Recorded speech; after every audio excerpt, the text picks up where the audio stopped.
तथागत भगवान बुद्ध, संत गुरु रविदास जी, संत कबीरदास जी, गुरु नानक देव जी, ज्योतिबा फूले जी, सावित्रीबाई फूले जी, पेरियार रामास्वामी नायकर जी, नारायण गुरु जी, साहू जी महाराज, डॉक्टर बाबा साहेब अम्बेडकर जी, माता रमाबाई जी और मानवर कांसीराम साहब सहित समाज के सभी महापुरुषों के चरणों में कोटि कोटि नमन करता हूं और यहाँ आए हुए सभी बुजुर्गों को, माताओं, बहनों को और साथियों को क्रांतिकारी जय भीम करता हूं, विनम्र नमो बुद्धाय करता हूं। बस एक निवेदन रहेगा, आप चाहेंगे तो मैं अपनी बात 15 मिनट में खत्म करूंगा, लेकिन इस 15 मिनट में आप मुझे सुने। इस 15 मिनट में कोई फोन ना सुने, इस 15 मिनट में उठ के कोई बाहर ना जाए, क्योंकि मेरा फायदा आने का तब है जब आप मुझे सुने। अगर आप नहीं सुनेंगे तो आपको भी कुछ नुकसान होगा और मेरा आना बेकार हो जाएगा। क्योंकि आज हमें और आपको अपनी स्थिति का आकलन करना चाहिए। हमें और आपको इस बात पर चिंतन करना चाहिए कि हमारे लोग लगभग 3000 साल गुलाम रहे। 3000 साल तक हमारे लोगों के पढ़ने लिखने पर धार्मिक बंदिश रही। 3000 साल तक हमारे लोगों के व्यापार करने पर धार्मिक बंदिश रही। 3000 साल तक हमारे लोगों को संपत्ति रखने पर धार्मिक बंदिश रही। और यह धार्मिक बंदिश मनुस्मृति सहित उन धर्मशास्त्रों में लिखकर यह बंदिश लगाई गई जिन धर्मशास्त्रों के हिसाब से समाज चलता था। उन्हीं धर्मशास्त्रों ने हमें इंसान मानने से ही इनकार कर दिया। उन्हीं धर्मशास्त्रों ने भारत की महिलाओं को हजारों साल तक अपमानित किया। उन्हीं धर्मशास्त्रों ने हमारी ऐसी हालत कर दी कि हम लोग दीनहीन और गरीब और बेसहाय हो गए। लेकिन ऐसे में यह तथ्य भी सबके सामने है कि बेशक इन धर्मशास्त्रों की धार्मिक बंदिश की वजह से हमारे लोगों के मंदिर में प्रवेश करने पे बेशक बंदिश रही हो, चाहे मंदिर से दूर बैठकर ही हमारे लोगों ने पूजा पाठ क्यों न की हो, लेकिन हमारे लोगों ने, हमारी बहन बेटियों ने, हमारे बुजुर्गों ने खूब पूजा पाठ किया। लेकिन इतनी पूजा पाठ करने के बावजूद हमारे लोगों को इंसानियत का दर्जा नहीं मिला। खुलेआम हमारी बहन बेटियों की इज्जत लूट ली जाती थी और अगर हमारे समाज के लोग उसका विरोध करते थे तो हमारे युवाओं की हत्या कर दी जाती थी, हमारी बस्तियां जला दी जाती थी।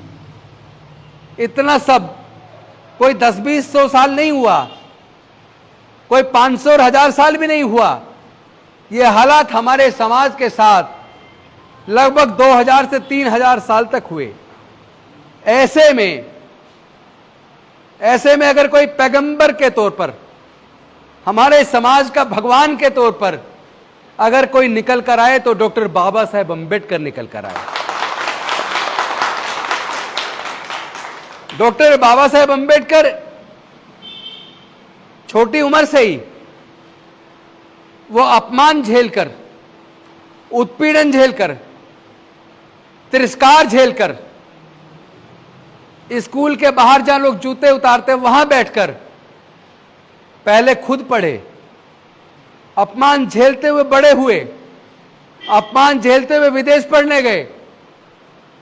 और सियाजीराव गायकवाड़ बड़ौदा के राजा थे, उनके द्वारा जो उनको वजीफा मिला, उस वजीफे से अमेरिका पढ़कर आए। शर्त यह थी कि जब बाहर से पढ़ के आओगे तो तुम्हें बड़ौदा नरेश के यहां राज में नौकरी करनी पड़ेगी। और जब वो पढ़कर आए और वहां सैनिक सचिव की उन्होंने जाकर नौकरी की तो चपड़ासी भी दूर से फाइल फेंकता था। घड़ा छूने की इजाजत नहीं थी। जब तक चपड़ासी पानी ना पिलाए तब तक पानी नहीं पी सकते थे। ऐसे हालात से निकलकर किस तरह आगे बढ़े और कितना उन्होंने शोषण पूरे जीवन झेला। जब सैनिक सचिव के तौर पर वहां नौकरी करनी शुरू की बड़ौदा के नरेश सियाजीराव गायकवाड़ के महल में, किसी ने किराए पे मकान नहीं दिया। पारसी धर्मशाला के मैनेजर ने कहा जाति छुपाओ तो हम तुम्हें रहने के लिए कमरा ज्यादा दाम लेकर दे देंगे।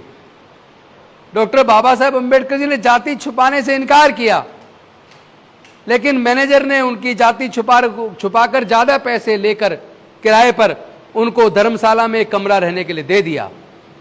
लेकिन जैसे ही वहां लोगों को पता चला कि डॉक्टर अंबेडकर नाम का एक बालक क्या, तब तो युवा हो गए थे, वो अछूत जाति से है और वो यहां रह रहा है, तो उनका पूरा सामान निकालकर फेंक दिया, उनको जान से मारने की धमकी दी। तो डॉक्टर बाबा साहेब अंबेडकर जी ने सोचा कि मैं अब क्या करूं। उन्होंने सामान उठाया कि और सोचा कि अब मैं वापस बॉम्बे अपने घर जाता हूं, लेकिन उनकी ट्रेन निकल गई थी, अगली ट्रेन में टाइम था। तो सियाजीराव गायकवाड़ ने कमाटी बाग बनाया हुआ था एक, उन्होंने सोचा जब तक ट्रेन का टाइम हो मैं बाग में थोड़ा बैठ जाता हूं पेड़ की छाया में। वो एक पेड़ के छाया में पेड़ के नीचे बैठ गए। यह घटना 23 सितंबर 1917 की है। वो पेड़ के नीचे बैठकर रोने लगे और डॉक्टर बाबा साहेब अंबेडकर जी ने सोचा कि मैं विदेश से पढ़कर आ गया, उसके बाद भी मेरी पढ़ाई की, मेरी काबिलियत की भारत में कोई कदर नहीं है, उसके बाद भी मेरा इतना उत्पीड़न और शोषण हो रहा है, तो इस मेरा समाज तो हजारों साल से जुल्म जाति झेल रहा है। मेरे समाज की बहन बेटियों की तो इज्जत लूट ली जाती है, खुलेआम मेरे समाज के लोगों की बस्तियां जला दी जाती हैं। मेरे समाज को कौन हक अधिकार दिलाएगा? मेरे समाज की इस लड़ाई को कौन लड़ेगा? तो डॉक्टर बाबा साहेब अंबेडकर जी ने कमाटी बाग में पेड़ के नीचे बैठकर रोते हुए संकल्प लिया, 23 सितंबर 1917 को यह संकल्प लिया कि मैं अब अपना पूरा जीवन अपने देश के अछूतों, शूद्रों, पिछड़ों और वंचितों को आजादी दिलाने में और उनको उनके हक अधिकार दिलाने में अपना पूरा जीवन लगाऊंगा। और वहां से डॉक्टर बाबा साहेब अंबेडकर के जीवन संघर्ष की शुरुआत होती है। उनके पूरे जीवन संघर्ष को मैं आज के भाषण में नहीं बताऊंगा, वो तो आप कितने ही नेताओं से सुनते रहे होंगे, कुछ लोगों ने किताबें भी पढ़ी होंगी, लेकिन मैं आज जो हमारे लोगों के साथ पूरे देश में घट रहा है, आज जो हमारे लोगों का नुकसान हो रहा है, उस वक्त 125 साल पहले भी डॉक्टर बाबा साहेब अंबेडकर जब बालक के रूप में स्कूल में पढ़ते थे, उस वक्त भी वो घड़ा छूकर पानी नहीं ले सकते थे। अगर उस वक्त चपड़ा से नहीं आके पानी पिलाए और छुट्टी पे चला जाए तो पूरे दिन प्यासे रहते थे। उस वक्त भी उत्पीड़न था। और आज 125 साल बाद भी राजस्थान के अंदर इंद्र मेघवाल ने घड़ा छू लिया, 9 साल के बच्चे ने पीट पीट कर उसकी हत्या कर दी। तो बदला क्या?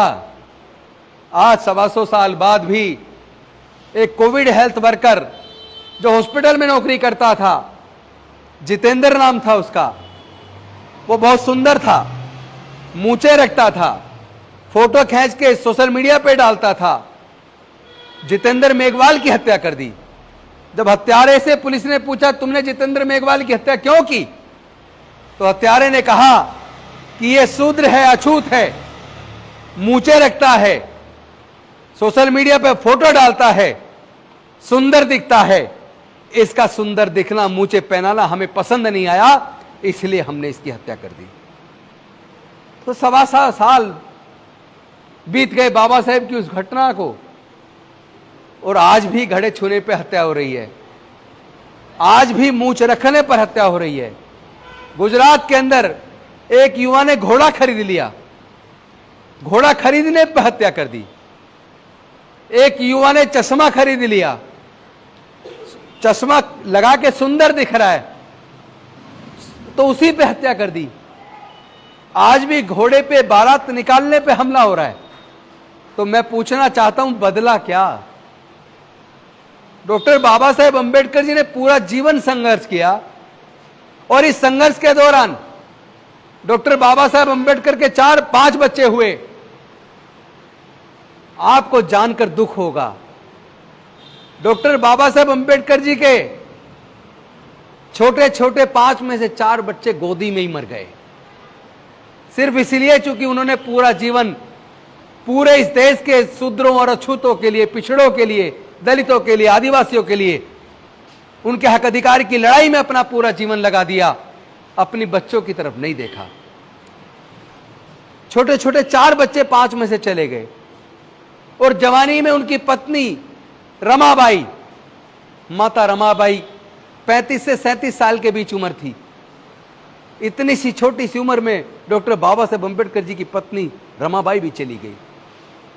उसके बावजूद डॉक्टर बाबा साहब अंबेडकर जी ने हिम्मत नहीं हारी, और उनके संघर्ष का नतीजा देखिए, उनके 4 बच्चे और पत्नी का बलिदान देखिए, कि उनके बलिदान की वजह से हमारे 3,500 साल की ना केवल वो गुलामी तोड़ने में कामयाब हुए, ना केवल हमारे लोगों के पढ़ने लिखने के रास्ते खोल दिए, ना केवल शिक्षण संस्थानों में रिजर्वेशन देकर एजुकेशनल इंस्टीट्यूट में हमारे बच्चों के एडमिशन होने लगे, ना केवल सरकारी नौकरियां हमें मिलने लगी, जो रिजर्वेशन सरकारी नौकरियों में डॉक्टर बाबा साहब अंबेडकर जी ने दिया, बल्कि इसके साथ साथ उन्होंने राजनीतिक प्रतिनिधित्व दिया, और राजनीतिक प्रतिनिधित्व देने की वजह से हमारे लोग ग्राम प्रधान बनने लगे, जिला पंचायत सदस्य बनने लगे, निगम पार्षद बनने लगे, चेयरमैन बनने लगे, एमएलए बनने लगे, एमपी बनने लगे,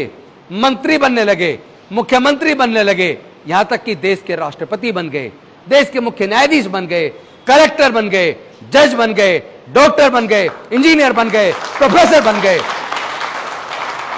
लेकिन ये सब कुछ जो हुआ, यहां तक कि उनकी कुर्बानी की वजह से मैं एमएलए बना, फिर मैं मंत्री भी बना। अगर डॉक्टर बाबा साहब अंबेडकर ये राजनीतिक प्रतिनिधित्व तो ना दिलाते, तो बताइए ईमानदारी से, क्या मैं एमएलए बन पाता, क्या मैं मंत्री बन पाता? नहीं बन पाता। प्रताप सिंह जी ऑफिसर बने, अगर डॉक्टर बाबा साहब अंबेडकर रिजर्वेशन ना दिलवाते, तो इनके पिताजी क्या ऑफिसर बन पाते? नहीं बन पाते। यहां भी जितने लोग बैठे हैं, बहुत सारे लोग सरकारी नौकरी से आए। हमारे मिशन जय भीम के राष्ट्रीय महासचिव बीपी बौद्ध जी, ये डीटीसी से चीफ जनरल मैनेजर रिटायर हुए हैं। हमारे समाज से पहला आदमी उस कुर्सी तक पहुंचा था, पहला। अगर डॉक्टर बाबा साहब अंबेडकर एजुकेशनल इंस्टीट्यूशन में रिजर्वेशन न दिलाते, तो दिल्ली कॉलेज ऑफ इंजीनियरिंग में इनका एडमिशन नहीं होता, इनको 1500 रुपए वजीफा ना मिलता, तो इनकी फीस जमा ना होती। उस फीस को भी जमा किया, और अपने कपड़े भी उस वजीफे से खरीदते थे, और वहां से डिग्री की, इंजीनियरिंग की, फिर एमबीए किया, और डीटीसी में चीफ जनरल मैनेजर के पोस्ट से रिटायर हुए। तो अगर डॉक्टर बाबा साहब अंबेडकर एजुकेशनल इंस्टीट्यूशन में रिजर्वेशन ना देते, तो ये इंजीनियरिंग ना कर पाते। अगर वो सरकारी नौकरी में रिजर्वेशन ना देते, तो ये डीटीसी में चीफ जनरल मैनेजर ना बन पाते। तो एक अकेला व्यक्ति, जिसने अपने छोटे छोटे 4 बच्चों को गंवाकर, जवानी में अपनी पत्नी को गंवाकर, हम लोगों के लिए पूरे रास्ते बनाकर चले गए। लेकिन हमने क्या वफादारी की? हमने क्या डॉक्टर बाबा साहब अंबेडकर के साथ वफादारी की? हम जहां भी सभाएं करते हैं, मुझे खुशी है मेरे कहने के बाद कम से कम कुछ माताएं आ गई, कुछ तो आई, वरना ज्यादातर जहां जाता हूं पुरुष ही पुरुष बैठते हैं। अपने घर से पुरुष आते हैं, या तो अपनी बात कह देते हैं, या हमारी बात सुन लेते हैं और अपने घर चले जाते हैं। हम लोग सबसे बड़ी गलती क्या कर रहे हैं? हम गलती ये कर रहे हैं, जहां भी समाज के हक अधिकार पर चर्चा होती है, जहां भी इस तरह की सभाएं होती हैं, हम पुरुष इकट्ठे होते हैं, और पुरुषों में भी ज्यादा लोग रिटायर मिलेंगे, जवान लड़के नहीं आते।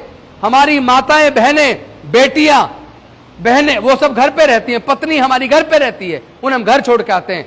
घर के बगल में कोई कथावाचक आता है, घर के बगल में कोई माता की चौकी लगती है, घर के बगल में कोई जागरण होता है, तो हमारी माताएं बहनें पड़ोसन के साथ वहां सुनने चली जाती हैं। तो मूवमेंट किसका बढ़ेगा? जब हमारी माताएं बहनें कथावाचक को सुन रही हैं, हमारी माताएं बहनें जागरण में जा रही हैं, कीर्तन में जा रही हैं, तो हमारी माताएं बहनें तो उनका विचार सीख रही है ना। मिशन हमारा बढ़ेगा, उनका बढ़ेगा, इसलिए उनका मिशन बढ़ रहा है। वो लोग संख्या में 12% है केवल, हम लोग संख्या में 88% है, लेकिन 12% देश पे राज कर रहा है। 12% देश के सारे संसाधनों पे काबिज है। 12% में ही हाई कोर्ट, सुप्रीम कोर्ट के जज बन रहे हैं। 12% में भारत का जो सचिवालय है उसके सेक्रेटरीज हैं, जो भारत की योजना बनाते हैं। तो कौन आगे बढ़ेगा? देश के सारे संसाधनों के मालिक 12% है, 88% केवल क्या गुलामी करने के लिए? 18% के पास जो कुछ डॉक्टर बाबा साहब अम्बेडकर ने दिया था वो सारा छिन गया है, वो सारा छिन गया है। चूंकि क्यों छिन गया उसके कारण कभी आप लोग सोचते नहीं हो, आप लोग चिंतन नहीं करते। क्योंकि अपने जवान बच्चों को तो लेकर आए नहीं हो, अपने बेटियों को तो लेकर आए नहीं हो, अपनी पत्नियों को तो लेकर आए नहीं हो। तो जो मैं समझाना चाहता हूं उनकी समझ में कैसे आएगा? उनकी समझ में कैसे आएगा? अभी भारत सरकार के शिक्षा राज्य मंत्री उन्होंने खुलासा किया है, उस पर मैंने कल वीडियो डाली है फेसबुक पे, ट्विटर पर, आज सुबह सुबह डाली है, उस पर सुन लेना। शिक्षा मंत्री ने 5 साल का डाटा दिया है।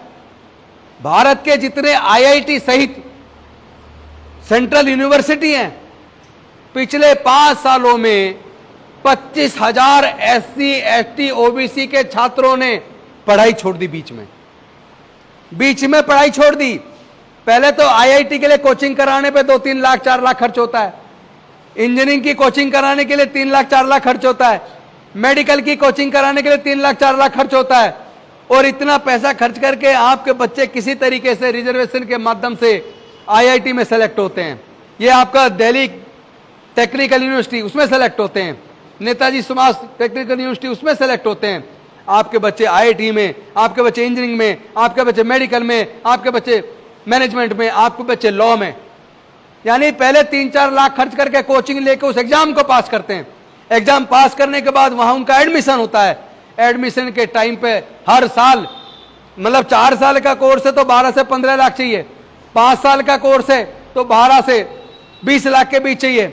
इतना पैसा एक बच्चे को एक डिग्री लेने के लिए चाहिए। यानी पढ़ाई आपके बच्चों से साजिश के तहत छीन ली, पढ़ाई इतनी महंगी कर दी कि आपके बच्चे पढ़ ही ना पाए।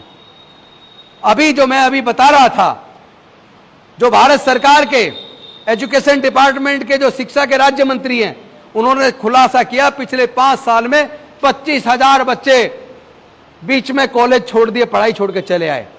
वो क्यों चले आए? 25,000 SC ST OBC के बच्चे। सोच के देखो, अगर वो IIT करते, IIM करते, इंजीनियरिंग करते, मेडिकल करते, लॉ करते, तो वो कितने ऊंचे पदों पे जाते। लेकिन वो बच्चे पढ़ाई छोड़ने पे मजबूर क्यों हुए? आप पूरा डाटा निकल के आया है। जितने युवा IIT करने वाले, इंजीनियरिंग करने वाले, मेडिकल करने वाले, मैनेजमेंट करने वाले, लॉ करने वाले, जितने बच्चे सुसाइड करते हैं, उन सुसाइड करने वाले बच्चों में ज्यादातर बच्चे SC ST और OBC के होते हैं। वो सुसाइड क्यों करते हैं या अपनी पढ़ाई बीच में क्यों छोड़ते हैं? उसका कारण यह है, एक तरफ तो उनकी जाति का नाम लेके उनको उनके सहपाठी प्रताड़ित करते हैं, दूसरा उनके कॉलेज के प्रोफेसर, उनके हेड ऑफ द डिपार्टमेंट उन बच्चों को वाइवा में कम नंबर देते हैं, उनको इंटरनल एग्जाम में फेल कर देते हैं, उनको जो प्रैक्टिकल होता है उसमें फेल कर देते हैं। बच्चा मेहनत करके एग्जाम, रिटर्न एग्जाम तो पास कर रहा है, लेकिन इंटरव्यू में नंबर देना, प्रैक्टिकल में, वाइवा में नंबर देना, वो प्रोफेसर के हाथ में है। वो प्रोफेसर हमारे बच्चे की जाति जानता है, वो जानबूझ के जाति की वजह से उसको फेल करता है। जिस बच्चे का कोर्स 4 साल में पूरा होना चाहिए वो 8-8 साल में पूरा होता है। वो इतना उत्पीड़ित हो जाता है, इतना परेशान हो जाता है। एक तरफ तो बड़ी मुश्किल से कर्ज करके फीस जमा कर रहा है, और कई बार या तो फीस के पैसे अरेंज नहीं कर पाया, फर्स्ट ईयर का कर दिया, फीस जमा कर दी, सेकेंड ईयर में पहुंचा तो पैसे नहीं है, फीस जमा नहीं कर पाया, कॉलेज छोड़ दिया, या उत्पीड़न की वजह से सुसाइड कर लिया, या उसको फर्स्ट ईयर में ही फेल कर दिया, 1 साल फेल किया, दूसरी साल फेल किया तो कॉलेज छोड़ देता है। यानी इतना उत्पीड़न हमारे युवाओं के साथ, हमारी बहन बेटियों के साथ, जो हमारी छोटी बच्चियां कॉलेज में जा रही हैं, सेंट्रल यूनिवर्सिटी में जा रही हैं, IIT में जा रही हैं, मेडिकल में जा रही हैं, लॉ में जा रही हैं, जब उनका उत्पीड़न होता है, बच्चों को फेल कर दिया जाता है। यहां तो माँ बाप सोचता है फेल क्यों हुआ, और बच्चा यहां घुटन हो रही है, उसके दिमाग पे प्रेशर डल रहा है। एक तरफ माँ बाप कह रहे तूने नहीं पढ़ा होगा, ऊपर से हमारा प्रोफेसर उसको पढ़ने के बावजूद फेल कर रहा है, तीसरा उसके सहपाठी उसको जाति का नाम लेके उत्पीड़ित कर रहे हैं। वो बच्चा बेचारा अंदर अंदर उसके घुटन होती है, उसके दिमाग पे इतना प्रेशर हो जाता है, वो बच्चा सुसाइड कर लेता है। एक तो प्रेशर ये माँ बाप ने कर्ज करके कोचिंग कराई, दूसरा प्रेशर ये माँ बाप ने कर्ज करके उसकी फीस जमा कराई, दूसरा प्रेशर ये अगली बार फीस जमा करने के पैसे नहीं है, और तीसरा प्रेशर ये उसको टीचर ने फेल कर दिया, और चौथा प्रेशर ये कि बच्चे उसके सहपाठी उसको जाति सूचक शब्द बोल के अपमानित करते हैं। बच्चा कितना कितना झेलेगा आखिर, कितना झेलेगा आखिर। वो दर्द उसको कंपेल करता है या तो पढ़ाई छोड़ने के लिए या सुसाइड करने के लिए। इस तरह हमारे युवा सुसाइड कर रहे हैं, कॉलेज बीच में छोड़ रहे हैं। और ऊपर से सरकारों ने साजिश करके जानबूझ के, हमारे बच्चे पहले सरकारी स्कूलों से सरकारी कॉलेजों से पढ़ के जाया करते थे, जैसे ये सरकारी इंजीनियरिंग कॉलेज से पढ़ के आ गए, जेब से 1 रुपया माँ बाप ने खर्च नहीं किया, पूरा पैसा वजीफे से ही काम चल गया। और आज ना तो वजीफा है ना माँ बाप पे पैसा है। एक तरफ तो प्राइमरी स्कूल, सरकारी जो स्कूल है 12वीं तक के, उनको इतना कमजोर कर दिया पूरे देश में।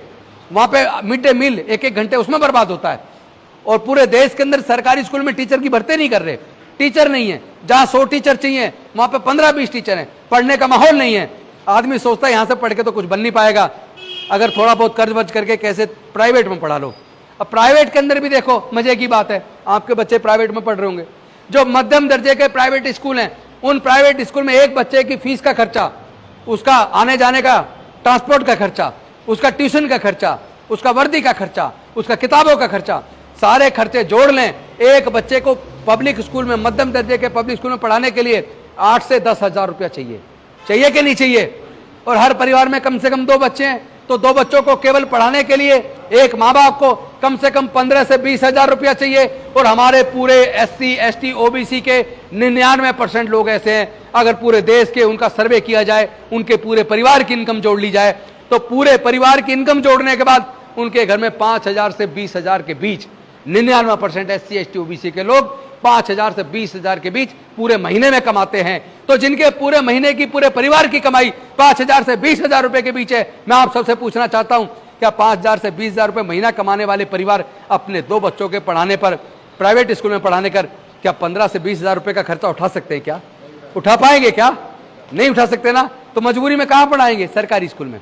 और सरकारी स्कूलों को जानबूझकर सरकारों ने कमजोर किया। उन्होंने सोचा कि जब से डॉक्टर बाबा साहब अम्बेडकर ने इनके पढ़ने के रास्ते खोल दिए, जब से इनको एजुकेशनल इंस्टीट्यूशन में रिजर्वेशन दे दिया, जब से सरकारी नौकरी में इनको रिजर्वेशन दे दिया, जब से इनको पॉलिटिकल रिजर्वेशन दे दिया, तब से इनके बच्चे गरीब परिवारों के, जो हमारे घर के सामने चप्पल पहन के नहीं निकल सकते थे, हमारे सामने खाट पर नहीं बैठ सकते थे, वो बच्चे जज, engineer, doctor, collector, scientist, professor बन रहे हैं, हमारे बराबर में बैठ रहे हैं, हमारे ऊपर अफसर बन के आ रहे हैं। आज वो जुल्म के खिलाफ बोलने लगे हैं, एट्रोसिटी एक्ट में मुकदमा दर्ज कराने लगे हैं। तो उन लोगों ने साजिश रची कि दोबारा इनसे शिक्षा छीन लो, दोबारा इनसे शिक्षा छीन लो, एक हाथ से शिक्षा छीन लो और दूसरे हाथ से इनकी नौकरी छीन लो। उन्होंने षड्यंत्र किया, लेकिन इस षड्यंत्र में बाधा क्या थी? बाधा यह थी, डॉक्टर अंबेडकर देकर गए 1 मैन 1 वोट 1 वोट 1 वैल्यू, यानी हर आदमी को, सबको 1 वोट दे गए। अब सरकार तो चुनने के लिए वोट चाहिए, अब वोट ज्यादातर यही लोग डालते हैं, तो इनकी वोट अगर चाहिए तो फिर अब एजुकेशन पे दोबारा तो बंदिश नहीं लगा सकते, नौकरी पे दोबारा बंदिश तो नहीं लगा सकते। लेकिन वो इतने सातिर हैं, इतने सातिर हैं, उन्होंने षड्यंत्र किया। उन्होंने क्या किया? आपकी पढ़ाई वैसे बंद नहीं की, बंदिश, धार्मिक बंदिश वाली काम नहीं किया, बल्कि पढ़ाई इतनी महंगी कर दी कि आप अपने आप पैसे के अभाव में अपना पढ़ाई छोड़ दो।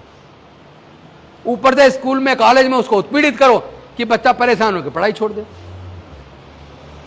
तो आपके बच्चों से उन्होंने पढ़ाई को साजिश के तहत छीन लिया। और दूसरी तरफ सरकारी जो संस्थान थे वो प्राइवेटाइज कर दिए, इंडियन रेलवे बेच दिया, बैंक बेच दिए, इंश्योरेंस कंपनी बेच दी, एयरपोर्ट बेच दिए, एयर इंडिया बेच दिया, बाल्को बेच दिया, नाल्को बेच दिया, आईटीडीसी के होटल बेच दिए, एक एक करके देश के सारे संस्थान बेच दिए। और जो जो प्राइवेटाइज हो गया, जो जो सरकार को उपक्रम बिक गया, वहां आपका रिजर्वेशन खत्म, वहां आपकी नौकरी खत्म। यानी हमारे घर में जो थोड़ी बहुत तरक्की, खुशहाली आई, हम जो इतने अच्छे अच्छे कपड़े पहने बैठे हैं, हमारे जो पक्के मकान बने हुए हैं, अगर यकीन मानो, ईमानदार से बताओ, अगर आपके पति की, आपके भाई की, आपके बेटे की अगर सरकारी नौकरी ना लगी होती, क्या ये पक्के मकान हमारे बन जाते? क्या नहीं बन पाते ना। ये डॉक्टर बाबा साहब अम्बेडकर की देन है। आज जो हमारे पक्के मकान हैं, आज जो हम नौकरियों में आए हैं, आज जो MP MLA मंत्री बने हैं, आज जो जज, engineer, doctor, collector, scientist, professor बने हैं, ये सब बाबा साहब की कुर्बानी की वजह से बने। लेकिन क्या भविष्य में बन पाएंगे?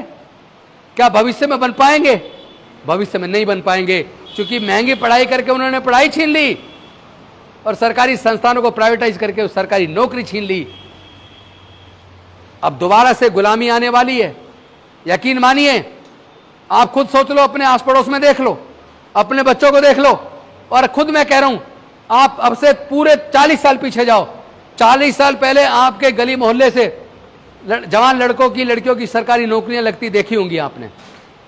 जितनी सरकारी नौकरी तब लगती थी, आज पिछले 5 साल का आंकड़ा उठा के देख लो, क्या अब इतनी सरकारी नौकरी लगती है क्या जितनी पहले लगती थी?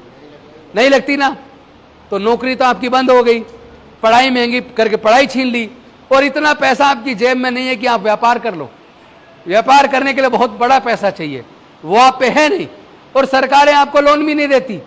बैंक भी इतनी शर्तें लगा देते हैं कि आप वो शर्तें पूरे नहीं कर पाते, आपको लोन भी नहीं मिलता कि आप अपना व्यवसाय कर लो। तो जब आप अपना व्यवसाय कर पाओगे, ना बच्चों को पढ़ा पाओगे, ना आपकी नौकरियां लगेंगी, तो आपका आने वाला भविष्य क्या है? क्या ये सच नहीं है आपके आने वाले बच्चे गुलाम होने वाले हैं? और इस गुलामी का कारण क्या है? इस गुलामी का कारण यह है कि जब ये कावड़ लेने लोग जाते हैं, कभी सर्वे करके देखना, कावड़ लेने जितने बच्चे जाते हैं 99% SC ST आदिवासी के बच्चे, OBC के बच्चे जाते हैं। क्यों जा रहे हो भाई? जिनके घर में पैसा है खूब, जो करोड़पति हैं, जिनके माँ बाप बड़े बड़े अफसर हैं, जिनके माँ बाप बड़े बड़े नेता हैं, जो बड़े व्यापारी हैं, इंडस्ट्रियलिस्ट हैं, उनके बच्चे तो कावड़ लेने नहीं जा रहे। तो फिर गरीबों के बच्चे क्यों जा रहे हैं? जो बच्चा कॉलेज में स्कूल में पढ़ रहा है, वो 15 दिन की छुट्टी लेता है स्कूल कॉलेज की, पढ़ाई मारी जाती है तब जाता है। और जो प्राइवेट फैक्ट्री में नौकरी कर रहा है, वो 15 दिन की छुट्टी लेता है फैक्ट्री से, तब कावड़ जाता है। कावड़ जाने में 15-20 हज़ार खर्च करता है, और जो जितने दिन की छुट्टी होती है उतने दिन की तनख्वाह मारी जाती है 15 दिन की, यानी उसका तो महीने भर की तनख्वाह गई। अरे भाई, जब वो नहीं जा रहा जिन पे पैसे हैं, वो नहीं जा रहा जो बड़े बड़े मठों पे बैठे हैं, वो नहीं जा रहा जिनको मंदिरों का पूरा चढ़ावा जिनके घर में जाता है, तो तुम क्यों जा रहे हो? फिर देश के SC ST OBC के बच्चे क्यों जा रहे हैं कावड़ लेने? आप कथावाचकों की कथा सुनने क्यों जा रहे हो? और वो कथावाचक कह रहा है कि जिस महिला के माथे पे सिंदूर लगा हो, जिस महिला के गले में मंगलसूत्र बंधा हो, समझ लो इसकी रजिस्ट्री हो गई, इसकी रजिस्ट्री हो गई। और जिस महिला के माथे पे सिंदूर ना हो, जिस महिला के गले में मंगलसूत्र ना हो, तो समझ लो ये प्लॉट खाली है। मतलब महिला को प्रॉपर्टी बता रहा है। ऐसे कथावाचक की कथा सुनने लाखों लोग जा रहे हैं, और उसमें बहनें हंस रही हैं। उनको इतनी भी शर्म नहीं आ रही कि महिलाओं को वो एक संपत्ति बता रहा है, एक प्रॉपर्टी बता रहा है। वहीं जूता निकाल के उस पर चढ़ जाना चाहिए था उन महिलाओं को जिनके सामने उसने सब बोला। तो ऐसे लोगों के वहां जाके आप लोग अपने बच्चों को ऐसी जगह मत जाने दो। आप बताइए, जितने भी दंगे होते हैं, दंगे में मारा कौन जाता है? गरीब मारा जाता है, SC ST OBC का आदमी मारा जाता है। और दंगे में मारने के बाद जो जो जेल जाता है, उसका भी सर्वे करके देख लेना, जेल जाने वाला भी SC ST OBC का आदमी मिलेगा। कोई भी जो ये सारे दंगे करने का षड्यंत्र करता है, वो ऐसी रूम में बैठा है, उस पर मुकदमा दर्ज नहीं होता, वो जेल नहीं जाता, ना वो मारा जाता। मारा भी हमारा आदमी जाएगा, जेल भी हमारा आदमी जाएगा, बर्बाद भी हमारा आदमी होगा। तो मैं पूछना चाहता हूं, जब हमारे लोगों पे उत्पीड़न होता है, हमारी बहन बेटी की इज्जत लूटती है, क्या कोई RSS, बजरंग दल, विश्व हिंदू परिषद हमारे मुद्दों पे कभी प्रदर्शन करती देखी आपने? कभी देखी आपने? नहीं देखी ना। तो फिर हमारे लोग बजरंग दल, RSS, विश्व हिंदू परिषद में क्यों जाते हैं? क्यों जाते हैं हमारे लोग? इसीलिए मैं आया हूं आपके बीच। अपने लोगों को एकजुट करो, पूरे देश के अंदर अपने लोगों को एकजुट करके अपने हक अधिकार की लड़ाई को लड़ना है। जिस तरह डॉक्टर बाबा साहब अम्बेडकर ने हमारे हक अधिकार दिलाए थे, हमने भी संकल्प किया हम अपना पूरा जीवन अपने बच्चों को जो अधिकार छिने उन्हें वापस देने में लगाएंगे, हम उन्हें वापस देने में लगाएंगे। हमने इसीलिए मंत्री पद की कुर्सी त्यागी है कि अगर ये मंत्री पद की कुर्सी हमारे समाज की लड़ाई लड़ने में बाधा बनेगी तो हमें ऐसी कुर्सी नहीं चाहिए। हम अपने समाज की लड़ाई को डॉक्टर बाबा साहब अम्बेडकर के तरीके से लड़ेंगे, हम लड़ेंगे भी, हम जीतेंगे भी। लेकिन मुझे इस बात का दुख है, मैं जहां भी जाता हूं ज्यादातर जगह पर बुजुर्ग लोग सुनने आते हैं, थोड़े बहुत युवा आते हैं। यूपी में आजकल काफी यूथ आने लगे हैं सुनने, इसलिए यूपी में आंदोलन खड़ा हो रहा है, मध्य प्रदेश में आंदोलन खड़ा हो रहा है, राजस्थान में आंदोलन खड़ा हो रहा है, गुजरात में आंदोलन खड़ा हो रहा है, क्योंकि वहां सभाओं में यूथ काफी मात्रा में आ रहा है। वहां सभाओं में अब बहन बेटियां आने लगी हैं। तो जब तक हमारी बहन बेटियां, हमारी माताएं, हमारी पत्नी, जब तक हमारे भाई यूथ मीटिंगों में नहीं आएंगे, तब तक ये लड़ाई हम जीत नहीं पाएंगे। मैं कहना चाहता हूं, जहां आप आते हो अपने यूथ को, अपने बच्चों को, अपने बेटियों को, अपने बेटों को, अपनी बहुओं को साथ लेकर आओ। ये भी तो बहू है, ये तो तुम्हारे ही की बहू है, खेड़ा खुर्द की तो बहू है ये। अगर ये बहू आ सकते समाज में आकर अपने लोगों को समझाने के लिए काम कर सकती है, आप नहीं कर सकते क्या? तो आपको भी अपनी बहन बेटियों को बाहर, घर से बाहर निकालना पड़ेगा। अगर इस लड़ाई को लड़ना है, अकेले नहीं लड़ सकते। आधी जनसंख्या तो महिला है ना, तो 50% तो आपने घर ही छोड़ दी, आधी ताकत तो आपने वैसे ही खत्म कर दी, और साथ में अपने युवा, अपने बच्चे भी घर छोड़ दिए। आप 10 रह गए, 15 रह गए, 20 रह गए, तो 20% से थोड़ा जंग जीती जाएगी। वो लोग पूरी ताकत के साथ एकजुट होकर लड़ रहे हैं, क्योंकि उन्हें पता उनकी संख्या कम है, वो 12% है। हम लोग अपनी ताकत का इस्तेमाल नहीं कर रहे, एकजुट नहीं कर रहे, हम लोग जाति में बटे हैं। अरे हमारे साथ जो उत्पीड़न होता है जाति की वजह से होता है ना, जाति की वजह से उत्पीड़न होता है नहीं, ये सच बताओ। हमारे साथ जो उत्पीड़न होता है वो जाति की वजह से होता है नहीं होता? तो अगर जाति की वजह से होता है, इसका मतलब जब तक जाति जिंदा रहेगी तब तक जातिगत उत्पीड़न रहेगा नहीं रहेगा? तो फिर जाति को जिंदा क्यों रखे हो? फिर जाति को छोड़ क्यों नहीं देते? हम क्या आपस में रोटी बेटी का रिश्ता कर रहे हैं? क्या हम अपने आपस में जातिवाद नहीं कर रहे? कोई कह रहा है ये चमरजुला है, कोई कह रहा है चमार है, कोई कह रहा है जाटव है, कोई कह रहा है वाल्मीकि है, कोई कह रहा है धानुक है, कोई कह रहा है ये कोली है, कोई कह रहा है कंजर है, कोई कह रहा है नट है, कोई कह रहा है खटीक है। अरे हम ही जाति में बटे हुए हैं, तो फिर लड़ाई जीतेंगे कैसे? इन जातियों को छोड़ने का समय आ गया है। जाति छोड़ो, समाज जोड़ो, जाति छोड़ो, समाज जोड़ो। डॉक्टर बाबा साहब अंबेडकर जी ने बुद्ध का धम्म क्यों अपनाया? क्योंकि बुद्ध का धम्म वो धर्म नहीं है, वो हिंदू मुस्लिम सिख ईसाई की तरह धर्म नहीं है। हम किसी का धर्म परिवर्तन की बात नहीं कर रहे, हम तो ये कह रहे हैं कि डॉक्टर बाबा साहब अंबेडकर जी ने बुद्ध का धम्म इसलिए अपनाया, बुद्ध के धम्म में कोई पाखंड नहीं है, कोई अंधविश्वास नहीं है, कोई चमत्कार नहीं है, कोई पूजा पाठ नहीं है, कोई किसी का उत्पीड़न नहीं है, कोई जाति नहीं है, कोई ऊंची नीच नहीं है, कोई छोटा बड़ा नहीं है। बुद्ध के धम्म में सब बराबर है। बुद्ध का धम्म वैज्ञानिक दृष्टिकोण से चलता है। बुद्ध का धम्म कहता है कि किसी भी बात को मानने से पहले सोचो, विचारो, अपने बुद्धि विवेक की कसौटी पे कस के देखो, और आपका दिल कहे परखने के बाद कि ये बात सही है, तब उस बात को मानो। इसलिए डॉक्टर बाबा साहब अम्बेडकर ने कहा था, मैं पूरे बहुजन समाज को अब बौद्ध धर्म की तरफ लेके जाऊंगा, बौद्ध बनाऊंगा। लेकिन जिस दिन उन्होंने दीक्षा ली, 1 महीना 22 दिन बाद डॉक्टर बाबा साहब अम्बेडकर हमारे बीच से चले गए और उनका काम अधूरा रह गया। अगर हम डॉक्टर बाबा साहब अम्बेडकर के सच्चे सिपाही हैं, अगर हम बाबा साहब के बच्चे हैं, तो हम डॉक्टर बाबा साहब अम्बेडकर का सपना पूरा करेंगे। हम जातियों को छोड़ेंगे, समाज को जोड़ेंगे और बड़े बड़े बौद्ध सम्मेलन करेंगे। हम सब लोग तार्किक बनेंगे, हम सब लोग अंधविश्वास पाखंडवाद को छोड़कर बाबा साहब के बताए धम्म पर, क्योंकि बुद्ध का धर्म बिल्कुल ऐसे है जैसे अनेकों नदियां अलग अलग नाम से जानी जाती है। कोई गंगा है, कोई यमुना है, कोई ब्रह्मपुत्र है, कोई सतलुज है, कोई गोदावरी है, कोई कावेरी है, कोई नर्मदा है, लेकिन सारी जाके गिरती समुद्र में है। समुद्र में गिरने के बाद कोई उसमें से एक लोटा पानी निकाल के क्या ये बता सकता है ये कौन सी नदी का पानी है?